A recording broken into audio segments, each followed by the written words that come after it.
विद्यार्थी मित्रांनो, नमस्कार. आजच्या या व्हिडिओमध्ये आपण इंग्लिश ग्रामरमधील क्लॉजेस या टॉपिकबद्दल अधिक माहिती मिळवणार आहोत. क्लॉजेस म्हणजे नक्की काय? एकदम सोपं आहे. क्लॉजेस हा वाक्याचा एक भाग असतो. Clauses are groups of words that have a subject and a predicate. म्हणजेच काय? क्लॉज म्हणजे काय? तर शब्दांचा एक समूह. त्या शब्दसमूहामध्ये काय असतं? सब्जेक्ट असतो. सब्जेक्ट म्हणजे काय? उद्देश. आणि प्रेडिकेट म्हणजे काय? तर विधेय. वाक्य ज्याच्याबद्दल असतं त्याला आपण उद्देश म्हणतो. हा, आणि उद्देश सोडून म्हणजे सब्जेक्ट सोडून त्या वाक्यात जे काही राहील त्याला आपण प्रेडिकेट म्हणतो. प्रेडिकेट मध्ये महत्वाचा भाग कोणता असतो? व्हर्ब. व्हर्ब म्हणजे क्रियापद. आता पुढे बघूया. Independent clauses express a complete thought and can stand alone as a sentence. आता या क्लॉजेस मधले जे क्लॉजेस इंडिपेंडंट असतात, इंडिपेंडंट ते कसे असतात? ते स्वतंत्रपणे त्यांना स्वतःचा एक अर्थ असतो आणि ते वाक्य म्हणून स्वतः उभं राहू शकतात. Subordinate clauses can act as part of speech. आणि सबऑर्डिनेट क्लॉजेस जे असतात ते वाक्याचा एक भाग असतात, वाक्याचा एक छोटा भाग असतात. But depend on the rest of the sentence. पण जे सबऑर्डिनेट क्लॉजेस असतात ते वाक्यामध्ये मुख्य जो आहे, मुख्य पार्ट म्हणजे मेन क्लॉज त्याच्यावरती अवलंबून असतात. Depend on to express the complete thought. म्हणजे जे सबऑर्डिनेट क्लॉज असतात त्यांचा अर्थ इतरांवर अवलंबून असतो. आता आपण उदाहरणं बघूया, नीट काळजीपूर्वक बघा. आता आपण फक्त 1 ते 5 उदाहरणं बघूया. पहिलं उदाहरण, Troy was a rich trading city. Troy हे एक श्रीमंत व्यापारी शहर होतं. The Trojans had built a strong wall. Trojans लोक जे होते त्यांनी एक मजबूत भिंत बांधलेली होती. The king declared a war. राजाने युद्धाची घोषणा केली. The Greek armies sailed to Troy. Greek सेना जी होती ती जहाजामार्गे ट्रॉय पर्यंत आली. The Greeks built a big wooden horse. म्हणजे ग्रीक लोकांनी एक मोठा लाकडाचा घोडा तयार केला होता. आता आपण या वाक्यांबद्दल थोडीशी अधिक माहिती मिळवणार आहोत. काळजीपूर्वक बघा. आता हे जे पहिलं वाक्य आहे, Troy was a rich trading city, तर याच्यामध्ये ट्रॉय हा जो शब्द आहे ना, हा काय आहे? ट्रॉय हा शब्द काय आहे? सब्जेक्ट आहे. ट्रॉय हा शब्द काय आहे? सब्जेक्ट आहे. आणि इथपासूनचा जो पार्ट आहे, इथपासून पुढचा जो पार्ट आहे तो काय आहे? प्रेडिकेट. हे बघा, इथपासूनचा जो पार्ट आहे हा काय आहे? प्रेडिकेट आहे. समजलंय? म्हणजे ट्रॉय हा सब्जेक्ट म्हणजे हे उद्देश आहे आणि पुढे हे काय आहे? विधेय. त्याला आपण प्रेडिकेट म्हणतो. आता दुसरं वाक्य बघा. दुसऱ्या वाक्यामध्ये सब्जेक्ट कोणता आहे? The trojans. द ट्रॉजन्स हा काय आहे? सब्जेक्ट आहे. आणि मग यातलं प्रेडिकेट कोणतं आहे? विधेय कोणतं आहे? तर सब्जेक्टच्या पुढे जे काही राहील ते सगळं काय असतं? प्रेडिकेट. म्हणजे हे आहे प्रेडिकेट. आलंय लक्षात? आता आपण सब्जेक्टला अंडरलाईन करूया म्हणजे तुमच्या लक्षात येईल. मग तिसऱ्या वाक्यात सांगा बरं, सब्जेक्ट कोणता येईल? उद्देश काय येईल? The king declared a war. या वाक्यात सब्जेक्ट काय येईल? The king. ओके. आणि पुढचं काय आहे? प्रेडिकेट. चौथं, the Greek armies sailed to Troy. कोणतं येईल सब्जेक्ट? द ग्रीक आर्मीज म्हणजे ग्रीक सेना. हे काय झालं? सब्जेक्ट झालं. तिसऱ्या वाक्यात the Greeks built a big wooden horse. The Greeks हे काय येईल? सब्जेक्ट येईल. आता नीट बघा तुम्ही, या सगळ्याचा विचार केला की आपल्याला काय काय दिसत आहे की सब्जेक्टला आपण अंडरलाईन केलेली आहे आणि जे प्रेडिकेट आहेत त्यांना आपण बॉक्स केलेला आहे. दिसतंय? प्रेडिकेटला आपण काय केलं आहे? बॉक्स केला आहे. आता या बॉक्स मधलं जे प्रेडिकेट आहे त्या बॉक्स मधल्या प्रेडिकेटमध्ये तुम्ही नीट बघा. बॉक्स मधल्या प्रेडिकेटचं जर तुम्ही निरीक्षण केलं तर तुम्हाला काय दिसेल की प्रेडिकेटमध्ये क्रियापद हा अतिशय महत्वाचा भाग आहे. हे बघा, इथे कोणतं क्रियापद आहे? वॉज.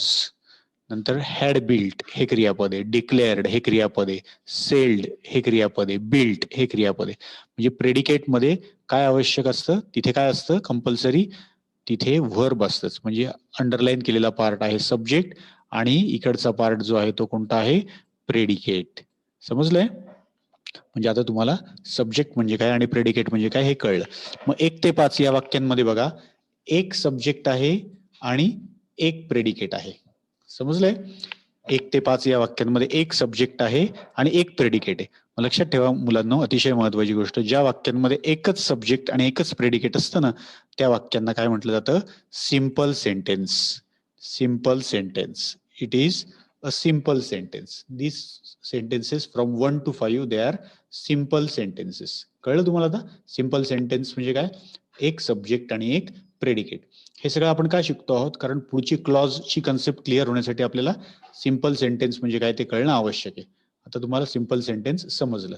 आता आपण पुढे जाऊया. आता बघा, तुम्ही वाक्य क्रमांक 6 ते 9 यांचा विचार करा. आता नीट वाचन करा वाक्य क्रमांक 6 ते 9. हे बघा, रेड कलर मध्ये हे सेंटेन्सेस दिलेत. सेंटेन्स नंबर 6 to 9 हे सेंटेन्सेस रेड कलर मध्ये दिलेत. तर या सेंटेन्स मध्ये काळजीपूर्वक नीट पहा. Troy was filled with the sight of leaping flames. Troy शहर हे उसळत्या ज्वाळांच्या दृश्यांनी भरून गेलं होतं. And many people were killed. Many people were killed आणि अनेक माणसं मारली गेली. आता या ठिकाणी हे बघा, हा आहे सब्जेक्ट. ट्रॉय हा काय आहे? सब्जेक्ट. वॉज पासून पुढे आहे एवढं प्रेडिकेट. आणि या ठिकाणी अँड हा जो शब्द आहे ना, अँड, हे हा अँड काय आहे? कंजंक्शन. मी त्याला सी लिहितो. अँड काय आहे? कंजंक्शन. कंजंक्शन म्हणजेच काय असतात? तर जॉईनिंग वर्ड्स असतात, ते जोडतात. जॉईनिंग वर्ड म्हणजे काय? जोडणारे शब्द. या अँडनी 2 वाक्य जोडलेत. Troy was filled with the sight of leaping flames म्हणजे ट्रॉय हे शहर अगदी उसळत्या ज्वाळांनी भरून गेलं होतं. अँड आणि मेनी पीपल वेअर किल्ड आणि अनेक लोक मारले गेले. म्हणजे पहिलं वाक्य इथे संपलं. त्यानंतर अँड आहे कंजंक्शन म्हणजे जॉईनिंग वर्ड आणि पुढे आहे मेनी पीपल वेअर किल्ड. म्हणजे हे जे वाक्य 2 ओळींचं वाक्य, या वाक्यामध्ये 2 पार्ट आहे. अँडच्या आधीचा पार्ट आणि अँडच्या नंतरचा पार्ट. पण आता तुम्ही असं जरी केलं की पहिलं वाक्य फक्त वाचलं, Troy was filled with the sight of leaping flames. Troy हे शहर उसळत्या ज्वाळांनी भरून गेलेलं होतं. आपल्याला अर्थ समजला. आता अँड नंतरचं वाक्य वाचू. Many people were killed. अनेक लोक मारले गेले होते. तरी आपल्याला अर्थ कळला. म्हणजे हा जो पहिला पार्ट आहे, हा पहिला पार्ट, या पहिल्या पार्ट मधला हा पहिला पार्ट आहे, याच्या वाचून याचं काही अडत नाही या अर्थाचं. आणि दुसरं जे आहे मेनी पीपल वेअर किल्ड, याचं सुद्धा या वाक्यापासून काही अडत नाही. म्हणजे हे दोन्ही कसे आहेत? इंडिपेंडंट आहेत, म्हणजे ते स्वतंत्र आहे. इथे वरती सिंपल सेंटेन्स मध्ये एकच पार्ट होता. आणि आपण काय पाहिलं आहे? क्लॉज म्हणजे काय? तर क्लॉज म्हणजे वाक्याचा असा भाग की ज्याच्यात एक सब्जेक्ट असतं आणि एक प्रेडिकेट असतं. एकच सब्जेक्ट एकच प्रेडिकेट असेल तर त्याला आपण सिंपल म्हणतो, सिंपल सेंटेन्स. पण इथे मात्र सब्जेक्ट, प्रेडिकेट, मग कंजंक्शन, मग पुन्हा सब्जेक्ट आणि मग प्रेडिकेट. म्हणजेच काय झालं की 2 क्लॉजेस आहेत इथे. पहिला क्लॉज, नंतर अँड आणि मग दुसरा क्लॉज. आले लक्षात? आणि हे दोन्ही क्लॉजेस जे आहेत ना, ते दोन्ही क्लॉजेसला एकमेकांवर अवलंबून नाही, म्हणजे ते स्वतंत्र आहे. म्हणजेच 6 ते 9 हे वाक्य कसे आहेत? Compound sentence. पुन्हा आपण 7वं वाक्य, the Greeks are tired. Greek लोक थकलेले आहेत. And they have sailed away. आणि ते जहाज प्रवास करून दूर निघून गेले आहेत. हे दोन्ही वाक्यांना स्वतःचा अर्थ आहे, ते एकमेकांवर अवलंबून नाही. तुम्ही एवढं जरी वाचलं, the Greeks are tired, Greek थकलेले आहेत, अर्थ समजतो. किंवा तुम्ही एवढं जरी वाचलं, दे हॅव सेल्ड अवे, ते दूर जहाज प्रवास करून निघून गेलेले आहेत, तरी आपल्याला अर्थ कळतो वाक्याचा. म्हणजेच हा पहिला क्लॉज आणि इकडे हा दुसरा क्लॉज, ते दोन्ही स्वतंत्र आहेत, ते एकमेकांवर अवलंबून नाही. म्हणजे इथे काय आहेत? 2 क्लॉजेस इंडिपेंडंट क्लॉजेस आहेत. आता तिसरं वाक्य बघा. The Trojans open the gate. Trojans लोकांनी गेट उघडलं. अँड आणि दे केम आउट, ते बाहेर आले. ट्रॉजन्स लोकांनी गेट उघडलं, एवढंच वाचलं तरी आपल्याला पूर्ण अर्थ कळतो. दे केम आउट, ते बाहेर आले असं म्हटलं तरी आपल्याला पूर्ण अर्थ कळतो. म्हणजेच इथे 2 स्वतंत्र क्लॉजेस आहेत आणि ते इंडिपेंडंट आहे, ते एकमेकांवरती अवलंबून नाही. आता 9वं वाक्य बघा. Let us make a hole in the wall. चला आपण भिंतीला एक मोठं छिद्र पाडूया. And drag the horse in, आणि घोडा मध्ये घेऊया. Let us make a hole in the wall, चला आपण भिंतीला मोठं छिद्र पाडूया. एवढं जरी वाचलं तरी आपल्याला अर्थ पूर्ण कळतो. And drag the horse in, घोडा आतमध्ये घेऊया.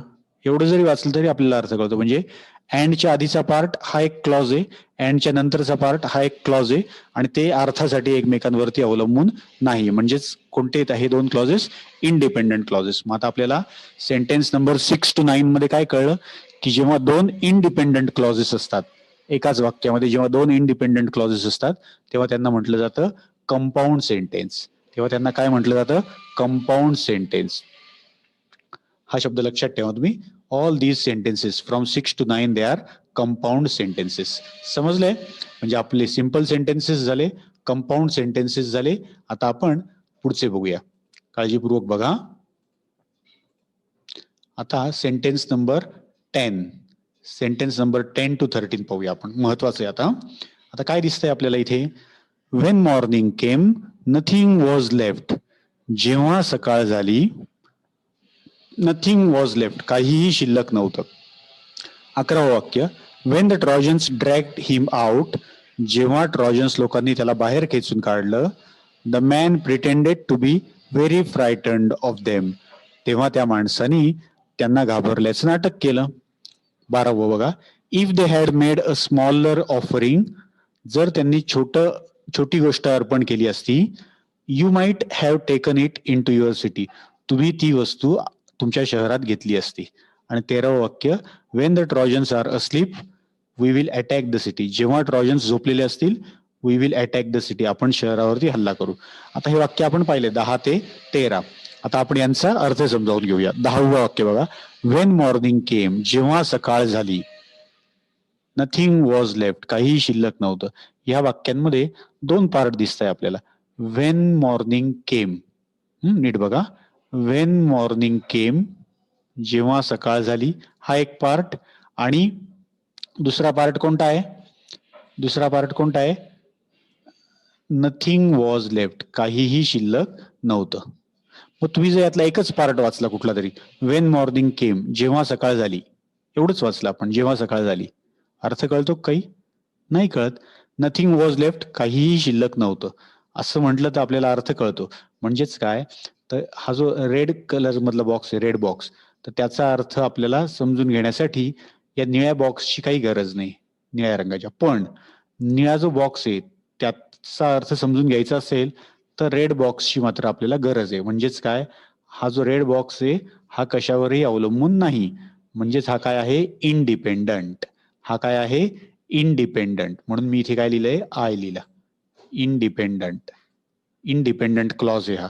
आणि हा जो निळा आहे, हा निळा बॉक्स काय आहे? डिपेंडंट आहे. डिपेंडंट म्हणजे काय? अवलंबून. समजले? म्हणजेच 2 क्लॉजेस आहे, त्यातला एक इंडिपेंडंट. इंडिपेंडंट क्लॉजलाच काय म्हणतात? Main clause. इंडिपेंडंट क्लॉजलाच काय म्हणतात? Main clause. आणि डिपेंडंट क्लॉजलाच काय म्हणतात? Subordinate clause. डिपेंडंट क्लॉजलाच काय म्हणतात? Subordinate clause. आलंय लक्षात? आता 11वं वाक्य बघूया आपण. When the Trojans dragged him out. जेव्हा ट्रॉजन्सनी त्याला बाहेर खेचून काढलं.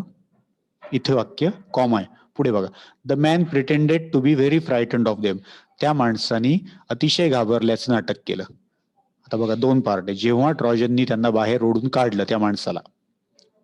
पुढे काय आहे? त्या माणसानी घाबरल्याचं नाटक केलं. आता हा जो सेकंड पार्ट आहे, त्या माणसानी घाबरल्याचं नाटक केलं, तर हा जो आहे ना, हा मेन क्लॉज आहे. त्या माणसाने घाबरल्याचं नाटक केलं, हा काय आहे? Main clause. का बरं? कारण याचा अर्थ समजून घेण्यासाठी आपल्याला पहिल्या क्लॉजची काहीही आवश्यकता नाही. त्या माणसाने घाबरल्याचं नाटक केलं म्हणजे हा कोणता होईल? मग हा कोणता होईल? हा होईल इंडिपेंडंट क्लॉज. हा काय होईल? इंडिपेंडंट क्लॉज, किंवा याला आपण म्हणू मेन क्लॉज.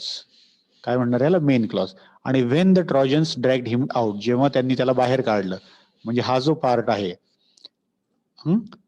हा बघा, हा निळ्या बॉक्स मधला. Wien the Trojans dragged him out, या निळ्या बॉक्स मधला हा कोण येणार आहे? मग डिपेंडंट क्लॉज. यालाच आपण म्हणणार सबऑर्डिनेट क्लॉज. हा कोण येईल? डिपेंडंट क्लॉज, किंवा त्याला आपण म्हणणार सबऑर्डिनेट क्लॉज. समजलंय? आता आपण 12वं वाक्य बघूया. If they had made a smaller offering. त्यांनी जर छोटी वस्तू ऑफर केली असती किंवा अर्पण केली असती. त्यांनी जर, इफ म्हणजे जर, त्यांनी जर छोटी वस्तू अर्पण केली असती, you might have taken it in to your city. तुम्ही ती शहराच्या आतमध्ये घेतली असती. आता बघा, तुम्ही ती शहराच्या आतमध्ये घेतली असती, यातून आपल्याला अर्थ कळतो. पण जर त्यांनी छोटी वस्तू अर्पण केली असती, जर आहे ना, त्याच्यामुळे याचा अर्थ आपल्याला पूर्ण कळते. जर एवढंच वाचलं आपण, जर एवढंच वाचलं आणि पुढचं वाचलंच नाही तर आपल्याला if they had made a smaller offering, त्यांनी जर छोटी गोष्ट अर्पण केली असती, एवढं वाचून आपल्याला अर्थ समजत नाही. म्हणजे हा जो पार्ट आहे हा काय आहे, डिपेंडंट आहे, अवलंबून आहे हा पार्ट पुढच्या भागावर.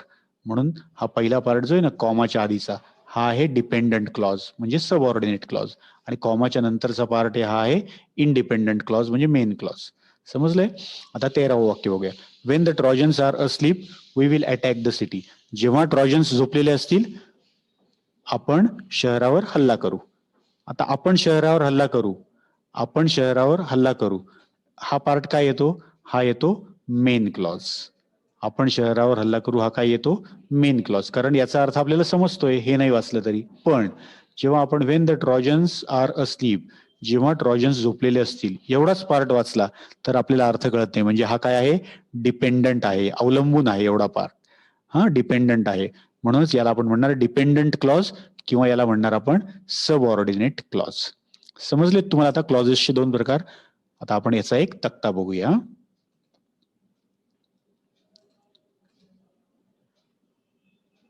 आता हा तक्ता नीट बघा, हा तक्ता काळजीपूर्वक बघा. क्लॉजेस त्याच्यामध्ये तुम्हाला दिसत आहेत दोन प्रकार, मेन क्लॉज आणि सबऑर्डिनेट क्लॉज. मेन क्लॉजलाच काय म्हणतात, इंडिपेंडंट स्वतंत्र, आणि सबऑर्डिनेट क्लॉजलाच काय म्हणतात, डिपेंडंट. आता बघा एक वाक्य, he was Odysseus who thought of a plan. तो ओडिसस होता.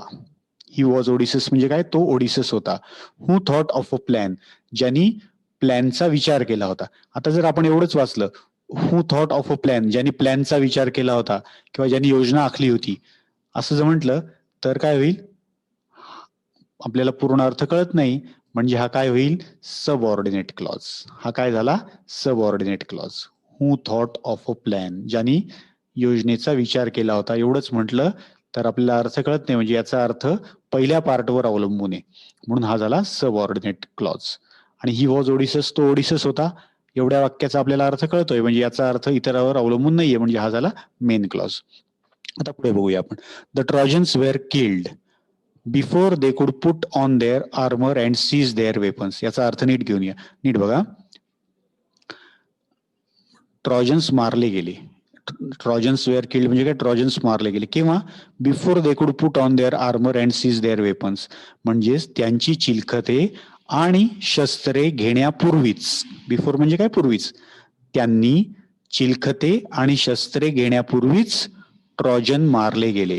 आता ट्रॉजन मारले गेले याचा अर्थ आपल्याला पूर्ण कळतोय, पण त्यांनी चिलखते आणि शस्त्रे घेण्यापूर्वीच, एवढं जर वाचलं तर आपल्याला अर्थ कळत नाही. ट्रॉजन्स मारले गेले हे वाचल्यावर आपल्याला अर्थ कळतो. म्हणजे या ठिकाणी हे जे 3 अंडरलाईन केलेले पोर्शन्स आहेत ना, हे सगळे काय आहेत, सबऑर्डिनेट क्लॉज. मला असं वाटतं की तुम्हाला आता मेन क्लॉज आणि सबऑर्डिनेट क्लॉज कळालेले असतील. आता आपल्या पुस्तकामध्ये आपल्या पुस्तकामध्ये जे पॅसेजेस आहेत त्यातून तुम्ही मेन क्लॉज आणि सबऑर्डिनेट क्लॉजची अधिक उदाहरणं शोधा आणि याचा जास्तीत जास्त अभ्यास करण्याचा प्रयत्न करा. हा व्हिडिओ तुम्हाला आवडला असेल तर नक्कीच हा व्हिडिओ शेअर करा आपल्या मित्रमैत्रिणींबरोबर आणि या चॅनलला पण सबस्क्राईब करा. Thank you for watching this video. Bye.